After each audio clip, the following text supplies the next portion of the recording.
How are you, buddy? I'm doing well, man. How are you, Moose? I'm doing okay. I mean, I don't get it, Tiki. I mean, why are the Jets starting Joe Flacco Sunday against the Miami Dolphins? You know, if Zach Wilson can't play, Mike White play one good game, one bad game, one good quarter. Why do the Jet fans need to see Flacco Sunday against Miami? They don't, and it's almost like they're kind of incentivizing people not to show up on Sunday afternoon. It should be a nice afternoon, so maybe people will come but, I mean, we know what Joe Flacco is. He is a great backup quarterback in the NFL because he's got a Super Bowl ring. He's had tons of experience in the league, and there's value to having a guy like that on the team. In fact, he should have probably been in the situation at the beginning of the season to help Zach Wilson along early on, but you're not going to learn anything. And I think the Jets are at a spot right now where they need to learn as much as they can about this team and who's going to be here in the years to come. At some point when you're rebuilding and your season, I don't want to say it's lost, but it kind of feels that way with 2 wins and your season is lost, you start positioning for next year. And Mike White has a big question mark on him. Yeah. Because of what you said. A couple of those games, he played great. It's like, dude, I love this guy's confidence. And then you see him with the turnovers and the interceptions and the bad decisions. It's, who is he? He's a Jekyll and Hyde type player, especially with Zach Wilson not available right now. I would play him again. Agreed. Just to learn, right? Because winning is not the idea. And I think that's what Coach Saleh is putting a premium on, is winning. He's saying, we got to win. We got to win. We got to give ourselves the best chance to win. But even if you do, it doesn't really matter if you don't learn anything.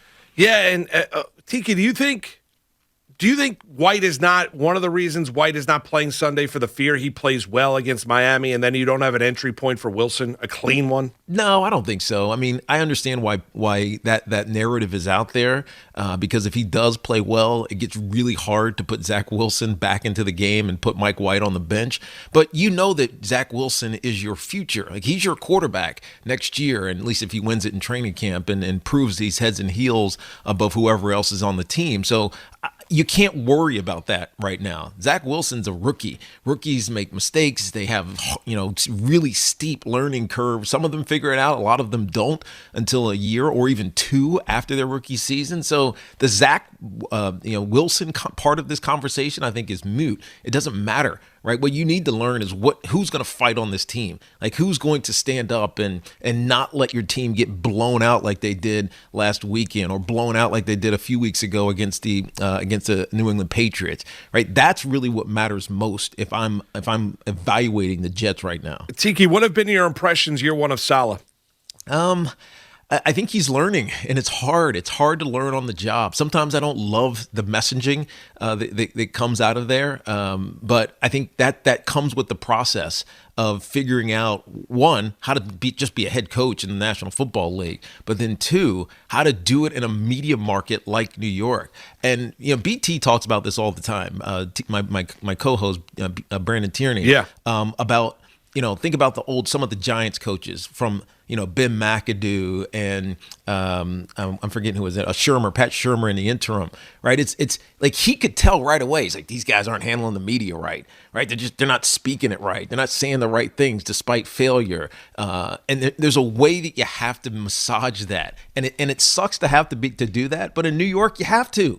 Right, you have to keep hope with the fan base, and then because otherwise it becomes the story, and then it trickles into the locker room, and then they start believing it, right? The players. So, like, managing the message is so important, especially in New York. And sometimes he's done it really well, other times not so much. All right, Tiki, let's move. I want to ask you a couple about the Giants. Number 1, this spot Monday night, coming off the Bucs performance in Washington on Sunday. Yeah.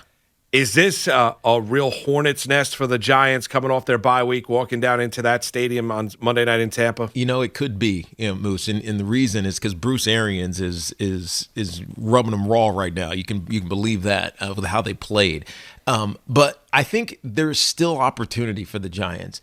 As much as Bruce is probably yelling and imploring this team to be aggressive and make plays, defensively, the Buccaneers just aren't that team, right? They have good talent. I'm not knocking their talent from Shaq and JPP and even some of those guys in the secondary or second level and also in the secondary, but they're not making plays, right? They play very passive and less aggressive than we saw a year ago. And so if you're the New York Giants and you're seeing that, you can expect one of two things. Either they're going to play like that and you're going to have opportunity, or they're going to try to get aggressive, which also creates opportunity. So if I'm the Giants, I'm excited to play this Tampa Bay team simply because of how they've played defensively the last couple of years. The other thing, and this is, you can't discount it, is they miss Antonio Brown. I mean, as crazy as that sounds, a year ago we wouldn't be saying this. He came on at the end of the year in the postseason and was one of the reasons that they won a Super Bowl. But it was just kind of like, he's just an extra piece.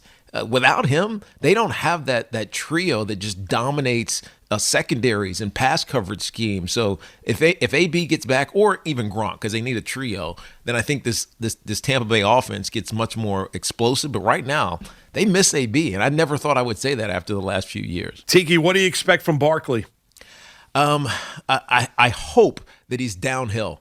I hope that he puts his foot in the ground and goes north and south and uses his body as opposed to some of his athleticism, quickness, in order to make plays happen. I think we saw that over the last couple of weeks with this run game, and you can learn from observing. And I think with Booker, you could see some of that.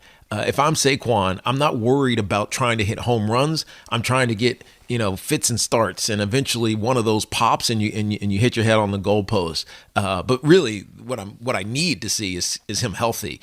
Right, it's been a lot of games that he's missed over these first couple of years, and this year in particular, what seemed like a benign, stepping on an ankle turned into a month, and that's troublesome for a guy who wasn't really injury prone until he got to the NFL. No, he could use some of the quick healing for Russell Wilson could be there for Saquon Barkley. I'll tell you that. And Tiki, but that's the deal. Like the dancing for Barkley, like hit the hole and go. I never play in the NFL, but I do know this. I mean, when running backs dance, the hole closes. Guys are too fast. Yeah, especially when you're side saddle, and the Giants play so much out of the shotgun, where the quarterback is 5 or 6 yards deep, and the running back is next door to him, or even behind him in a pistol.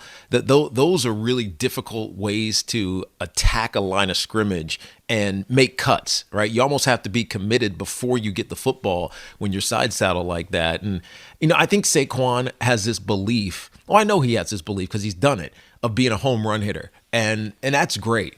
But football is a game of inches, and sometimes 2 and 3 and 4 yards before eventually you pop one. The perfect example, we saw this last weekend. You mentioned the Seahawks, the quick healing of Russell Wilson, but on the other side, A.J. Dillon had to fill in for Aaron Jones, and so many of his runs, I went back and watched all 21 of them, were just kind of like just pounding, just laying into a hole, getting 3 yards, 4 yards, 5, and eventually, you throw a screen or you get a seam, and he splits them, right? And that's playing running back in the NFL.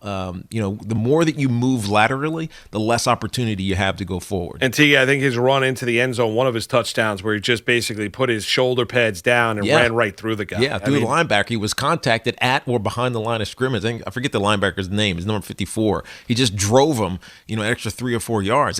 And honestly, I believe that Saquon has that kind of power. I mean, just look at his legs. Yeah.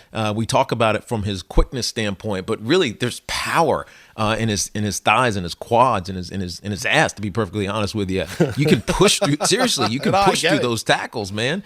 And I think once he learns to do that consistently, he'll find that he breaks bigger runs.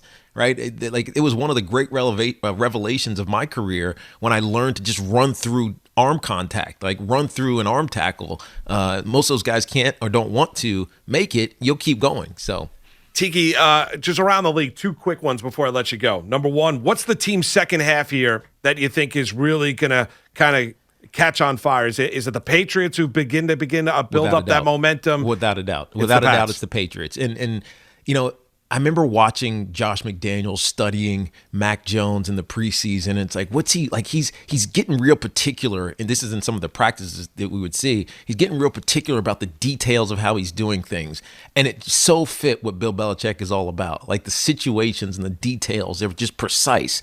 Mac Jones last weekend threw 23 passes, 16 of them were 5 yards or less behind at the line of scrimmage. Right, the other ones were a couple downfield. He missed on 4, I believe. One was a drop drop, but a couple were big touchdowns. One to Kendrick Bourne, one was a big first down. Like, he does the things that help you win football games, and it is never a liability. It's exactly what we saw at the University of Alabama, obviously with more explosive wide receiving talent, but I think they are in position to become one of those teams that just explodes. The other one is Green Bay. And, I know that they've been one of the best teams already, but quietly their defense has gotten top Barry's 5. done an amazing job. Oh, unbelievable job. Top 5 in scoring and in yards Green Bay has. And if Aaron Rodgers stays healthy and this whole COVID nonsense is behind us, then I think they're a team that's going to be really hard to beat in the NFC. Tiki, you want to get your final thought here on the Rams? I'd be a little concerned here about L.A. Yep.